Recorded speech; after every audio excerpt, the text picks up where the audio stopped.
O rio Nilo flui como uma veia pulsante através das areias douradas do Saara, carregando consigo os segredos de civilizações que ousaram desafiar a própria eternidade. Durante milênios, suas águas barrentas testemunharam a ascensão e queda de homens que não se viam como simples mortais, mas como deuses encarnados em carne. Ser um faraó no Egito Antigo não era apenas ocupar um trono de ouro, era equilibrar-se em uma ponte perigosa e solitária entre o mundo caótico dos homens e o reino ordenado do divino. Esse poder absoluto trazia consigo um peso insuportável sobre os ombros de quem o exercia, a responsabilidade de manter o Ma'at, o equilíbrio universal, e a busca incessante por uma imortalidade que transcendesse a decomposição física. Nas brumas do Antigo Império, surge a figura imponente e controversa de Khufu, ou o soberano que a história grega conheceu como Quéops. Para ele, a morte não era um fim inevitável, mas sim um adversário supremo a ser vencido através da engenharia e geometria. Assombrado pelo medo constante do esquecimento, Khufu transformou todo o PIN do seu reino em um imenso e exaustivo canteiro de obras. O suor, o sangue e o esforço de milhares de súditos foram sacrificados diariamente sob o sol escaldante em nome de um sonho de pedra. A Grande Pirâmide não foi apenas um túmulo, mas um grito de desafio contra a erosão do tempo e da memória. No entanto, essa obsessão doentia pelo eterno teve um preço social amargo e profundo. Khufu isolou-se em seu palácio, distanciando-se do clamor e das necessidades básicas de seu povo, tornando-se gradualmente tão frio, quase impenetrável e distante quanto os blocos de calcário branco que subiam em direção aos céus egípcios. Ele não era mais visto como um pai para sua nação. Ele se tornara uma montanha de pedra viva, uma presença silenciosa e temida que observava o Egito definhar financeiramente sob o peso monumental de sua própria grandiosidade. O faraó que buscava a vida eterna nas estrelas encontrou a solidão absoluta em vida. Séculos após as pedras de Gizé serem erguidas, o Egito conheceria um tipo completamente diferente de força e liderança na figura de Thutmose III. Se Khufu buscou a imortalidade na estática da pedra imóvel, Thutmose a encontraria no movimento frenético das bigas de guerra e no choque das espadas de bronze. No entanto, sua jornada épica começou nas sombras da humilhação, em um exílio político velado dentro de sua própria corte real.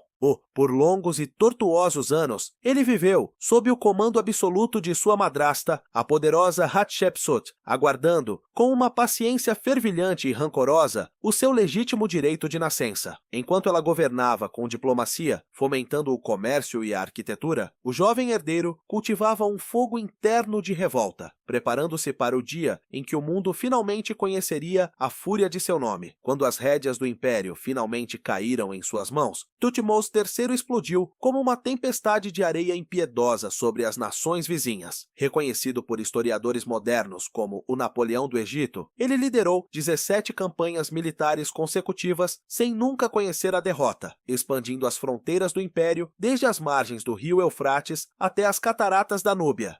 Cada cidade conquistada era uma prova de seu valor, um grito desesperado de um homem que precisava apagar a longa sombra de negligência que o cercou na juventude. Antes de continuarmos esta jornada fascinante pelas areias do tempo para descobrir como o Império quase ruiu, inscreva-se no canal e conte-nos nos comentários de onde você está nos assistindo. Thutmose III acreditava ter solidificado o destino do Egito através do sangue e do ferro, mas ele mal sabia que a maior ameaça ao seu legado não viria dos campos de batalha distantes ou de exércitos estrangeiros armados. O verdadeiro perigo espreitava nos corredores silenciosos e perfumados do palácio, onde o incenso e as intrigas políticas teciam uma trama inesperada que desafiaria a própria ordem dos deuses. Uma figura feminina, cujas ambições desafiavam as leis mais sagradas da sucessão, preparava-se para assumir o trono de forma proibida, iniciando uma era de mistérios que permanecem enterrados sob as dunas do Vale dos Reis. A ascensão de Hatshepsut ao poder absoluto não foi um acidente de percurso, mas um ato de ousadia sem precedentes na história das dinastias egípcias. Enquanto o jovem Thutmose III ainda era uma criança, ela compreendeu que o título de rainha consorte era pequeno demais demais para a vastidão de sua visão. Hatshepsut não desejava apenas governar nos bastidores como uma sombra silenciosa. Ela almejava a coroa dupla e a legitimidade plena dos deuses, para consolidar sua autoridade diante de uma elite sacerdotal profundamente conservadora. Ela recorreu a uma transformação radical de sua própria identidade pública.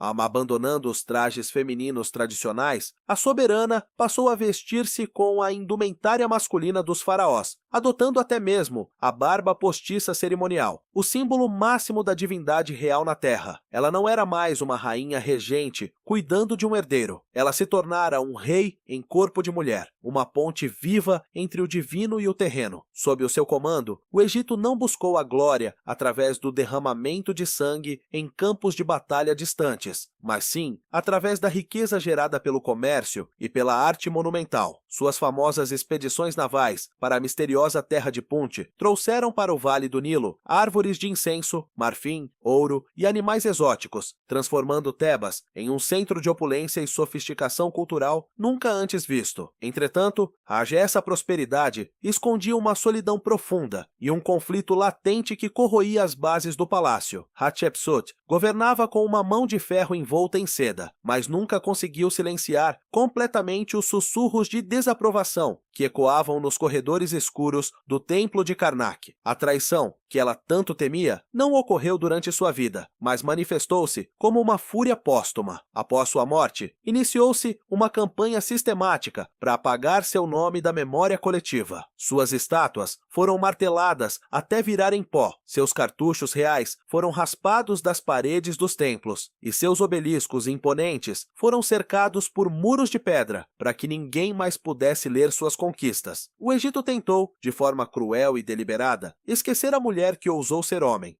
relegando sua memória ao silêncio das areias por milhares de anos. Mas, se Hatshepsut desafiou as normas sociais e de gênero, o soberano que surgiria gerações depois, Akhenaten, desafiaria o próprio tecido da realidade espiritual e da tradição milenar. Originalmente coroado como Amenhotep IV, ele iniciou seu reinado em um império que adorava uma infinidade de deuses, onde o poderoso clero de Amon detinha quase tanto poder político e financeiro quanto a própria família real. Movido por uma visão mística que beirava até a obsessão religiosa, Akhenaten decidiu que todos esses deuses eram meras ilusões do passado. Para ele, apenas o Sol, sob a forma do disco solar Aton, merecia adoração absoluta. Essa não foi apenas uma simples reforma teológica, mas uma revolução traumática que abalou os alicerces da sociedade egípcia. O faraó ordenou o fechamento imediato dos templos antigos e a destruição das imagens das divindades tradicionais, cortando abruptamente o fluxo de riqueza e influência que sustentava os sacerdotes há séculos. Em um ato de isolamento deliberado, que beirava a loucura aos olhos de seu povo, Akhenaten abandonou a capital tradicional e ordenou a construção de uma nova cidade no meio do deserto, um lugar intocado chamado Amarna. Lá, longe das intrigas da velha corte e do clamor das massas famintas por seus antigos deuses, ele se perdeu em suas visões e hinos poéticos dedicados à luz solar, negligenciando completamente as responsabilidades práticas do governo, enquanto o faraó e sua rainha, a lendária Nefertiti, viviam em um paraíso utópico de arte naturalista e espiritualidade radiante. As fronteiras do Egito começaram a desmoronar sob o peso da negligência. Cartas desesperadas de generais e aliados chegavam aos portões de Amarna, implorando por tropas para conter invasões estrangeiras, mas as súplicas eram ignoradas pelo rei herético, que preferia olhar para o céu do que para o mapa de seu império em frangalhos. A heresia de Akhenaten deixou um vácuo de poder e um caos social que ameaçava apagar a própria existência da nação. No entanto, em meio a essa turbulência religiosa e política, uma nova força estava prestes a surgir das cinzas do deserto, pronta para reconstruir tudo o que foi perdido, com uma ambição monumental que deixaria uma marca eterna no tempo. Das cinzas do caos deixado pela Revolução de Amarna e pela instabilidade política que se seguiu, surgiu a figura colossal, que personificaria a glória egípcia por 66 anos. Ramsés II, conhecido com justiça como o Grande Ancestral. Se Khufu construiu com pedra e Thutmose, terceiro com sangue, Ramsés reconstruiu o Egito com a força irresistível da imagem e da propaganda. Seu reinado foi marcado por uma escala de construção sem precedentes na história antiga, onde o faraó parecia querer competir com os próprios deuses em termos de magnitude e durabilidade. O maior exemplo dessa audácia monumental é o complexo de Abu Simbel, esculpido diretamente nas entranhas da rocha viva da montanha, onde 4 estátuas gigantescas do faraó vigiam as fronteiras do sul, com um olhar imperturbável que parece atravessar os milênios. No entanto, sua maior façanha narrativa foi a Batalha de Kadesh, contra os poderosos hititas. Embora os registros históricos modernos sugiram que o conflito terminou em um empate estratégico e um tratado de paz, Ramsés transformou o evento em uma vitória épica e divina, através de relevos e inscrições detalhadas gravadas em quase todos os seus templos. Ele se retratou como um herói solitário invencível, que mesmo abandonado por suas tropas no calor da batalha, dizimou exércitos inteiros sob a proteção direta do deus Amon. Ramsés não apenas governava o Egito, ele criava a realidade mística que o mundo deveria aceitar como verdade absoluta. Por trás dessa fachada impenetrável de Deus vivo, porém, escondia-se a tragédia pessoal de um homem que viveu tempo demais para seu próprio bem. Sua longevidade extraordinária forçou-o a caminhar em inúmeras procissões fúnebres para enterrar dezenas de seus próprios filhos e suas amadas esposas, incluindo a rainha Nefertari, para quem ele dedicou o túmulo mais belo de todo o Egito, um local sagrado onde as pinturas vibrantes ainda sussurram seu afeto eterno e a dor de uma perda que nem mesmo um faraó poderia evitar. Com a partida de Ramsés